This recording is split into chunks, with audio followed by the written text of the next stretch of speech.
आखिरी lumps. College की घंटियां आखिरी बार बज रही थीं। बाहर दरख्तों पर खज़ां ने हल्की हल्की दस्तक दी थी। जमीन पर गिरे जर्द पत्ते हर कदम पर माजी की कहानी सुनाते थे। उसी भीगी दोपहर में अहमद बेचैन कदमों से बाग की तरफ बढ़ रहा था। इसका दिल एक अजीब सा बोझ लिए धड़क रहा था। बिछड़ने का बोझ कहने को बहुत कुछ था, मगर अल्फाज गुम थे। सारा पहले से वहाँ मौजूद थी। एक पुरानी सी लकड़ी की बेंच पर बैठी उंगलियों से जमीन पर लकीरें खींच रही थी। इसके लंबे बाल हवा में बिखर रहे थे और नीली चादर इसके वजूद को लपेटे हुए थी। जब अहमद करीब पहुंचा, सारा ने सर उठाकर देखा। उनकी नजरें मिलीं और वक्त थम गया। आज के बाद शायद हम ऐसे ना मिल सकें, सारा ने हल्की आवाज में कहा, जैसे अपनी ही बात सुनकर खुद को यकीन दिलाने की कोशिश कर रही हो। अहमद ने बेइख्तियार इसका हाथ थाम लिया। लम्हे में सारी धड़कनें, सारी तमन्नाएं इस लम्स में सिमट आईं। हाथ कांप रहे थे, दिल जोर जोर से धड़क रहा था। मगर इस कांपते लम्स में एक अजीब सी ताकत थी। साथ रहने की ख्वाहिश, दूरियों को मात देने की जिद।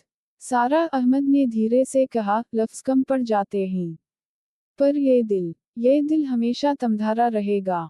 सारा की आंखों में नमी तैरने लगी। वो जानती थी, ख्वाब हमेशा हकीकत नहीं बनते, लेकिन कुछ ख्वाब ऐसे होते हैं जो हकीकत से ज्यादा खूबसूरत होते हैं। बस इन्हें आंखों में बसाए रखना होता है। अहमद ने धीरे से सारा के चेहरे पर हाथ फेरा, जैसे हर नक्श को अपने वजूद में महफूज करना चाहता हो। सारा ने आंखें बंद कर लीं। इस लम्स में वो मोहब्बत थी जो अल्फाज कभी बयान ना कर सके। हवा में अजीब सी खुशबू घुल गई। दूर मस्जिद से अजान की आवाज आई, याद दिलाती कि वक्त रुकता नहीं, जिंदगी रवां रहती है। चलो कुछ देर के लिए भूल जाएं सब कुछ, अहमद ने मुस्कुरा कर कहा। वो दोनों बाग में चलने लगे। कदमों के नीचे खुश्क पत्ते चरचरा रहे थे, जैसे यादें अपने कागजी सफ़हात पर लिखी जा रही हूं। एक दरख्त के साए तले रुककर अहमद ने सारा को अपने करीब कर लिया।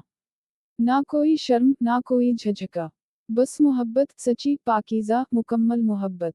सारा ने अहमद के सीने पर सर रख दिया। दिलों की धड़कनों का संगम हुआ। कोई वादा ना किया, कोई कसम ना खाई, बस एक दूसरे के वजूद को महसूस करते रहे। काश वक्त यहीं थम जाए, सारा ने धीरे से कहा। अहमद ने इसके बालों में उंगलियां चलाईं और सरगोशी की। वक्त तो गुजर जाएगा, मगर ये लम्हा हमेशा के लिए जिंदा रहेगा। तमधारी सांसों में, मेरी धड़कन में। धूप अब मध्यम पड़ गई थी। सूरज मगरिब की तरफ झुक रहा था और फिजा में हल्की सी ठंडक घुलने लगी थी। इन्हें मालूम था कि दुनिया इन्हें जुदा करेगी। खानदान, फासले, मुआशरती तकाज़े, सब इनके दरमियान दीवार बनकर खड़े थे। मगर उस वक्त इस पल कोई दीवार नहीं थी। बस वो थे, उनकी मोहब्बत थी, और खामोशी का एक अटूट बंधन था। अहमद ने सारा की आंखों में झांका। इन आंखों में ख्वाबों के रंग थे, और वो तमाम कहानियां जो वो जी ना सके थे। सारा, अहमद ने कहा, चाहे ज़माना हमें जुदा कर दे, चाहे फासले बढ़ जाएं, मेरी मोहब्बत तुम तक हमेशा पहुंचेगी। हर दुआ में, हर सांस में, हर ख्वाब में। सारा ने कोई जवाब नहीं दिया। इसकी नम आंखों ने सब कह दिया था।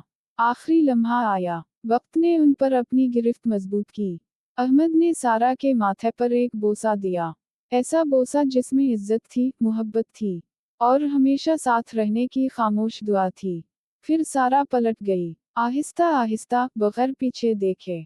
अहमद वहीं खड़ा रहा, जब तक सारा नजरों से ओझल ना हो